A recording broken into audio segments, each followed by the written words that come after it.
പോ. മോന്റെ കട്ടിലാന്ന് പറ. മോന്റെ കട്ടിലാന്ന് പറ. ഇറങ്ങ് ഇറങ്ങ് ഇറങ്ങ് പോ. ഇറങ്ങ് ഇറങ്ങ്.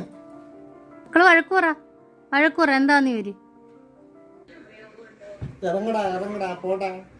ഇറങ്ങടാ അങ്ങോട്ട് ഇറങ്ങടാ. ഇറങ്ങടാ ഇറങ്ങടാ ഇറങ്ങടാ. ഇതെന്റെ കട്ടില ഇറങ്ങ് പോ. നിന്റെ അതുകൊണ്ടാ നിന്റെ ഇറങ്ങ് ഇറങ്ങ് ഇറങ്ങ് പോ. നിന്റെ അമ്മയടുത്ത് പോടാ പോടാ. പോ. ഇറങ്ങടാ ഇറങ്ങ പോടാ പോടാ പോടാ പോടാ ഇറങ്ങടാ പോടാ. ഇറങ്ങടാ ഇറങ്ങടാ ഇറങ്ങടാ ഇറങ്ങടാ. എന്താണ് ഉത്തരം എഴുതിയിരിക്കുന്നത്? മേജർ മഹാദേവൻ. കാരണം ഇവനെയൊക്കെ പഠിപ്പിച്ചത് സുരേഷ് ഗോപിയല്ലേ? പോടാ ഇറങ്ങി പോടാ. നീ പോടാ ഇറങ്ങി.